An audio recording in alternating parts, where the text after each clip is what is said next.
అయన్నీ గుర్తుపెట్టుకోండి. మీ బ్రెయిన్ షార్ప్‌గా పని చేయాలి అంటే ఫస్ట్ ఆలోచించడం ఆపేయండి. అంటే అబద్ధాలు, దొంగతనాలు, మోసం, ఈగో, అహంకారం, గర్వం, శాడిజం వదిలేసేయండి. ఇక్కడ భూమి మీద ఉన్న జంతువులన్నీ సమానమే. అందరూ సమానమనే ఉద్దేశంతో ఉండాలి. శత్రువులను ఎవరిని పెట్టుకోకూడదు.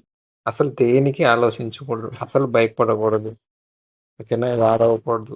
ఓకేనా? ఈ లక్షణాలు లేకుండా ఎప్పుడైతే ఉంటాయో అప్పుడు ఎదుటోళ్ళని తిట్టడం కోసం, మోసం చేయడం కోసం, ఎదుటోళ్ళు బాగుపడితే సహించకపోకుండా కుళ్ళుకోవడం, ఈ గుణాలన్నీ వదిలేసుకున్నావనుకో, నీ బ్రెయిన్ అనేది దేనికి ఆలోచించవు. చేసే పని మీదనే కాన్సంట్రేషన్ అవుతావు. అప్పుడు విజయం అనేది ఈజీగా సంపాదించొచ్చు. ప్లస్ ఆనందంగా ఉండొచ్చు. ఎవడు చెప్పని విషయాలు చెప్పండి. ప్లీజ్ దయచేసి సబ్స్క్రైబ్ చేయండి, షేర్ చేయండి.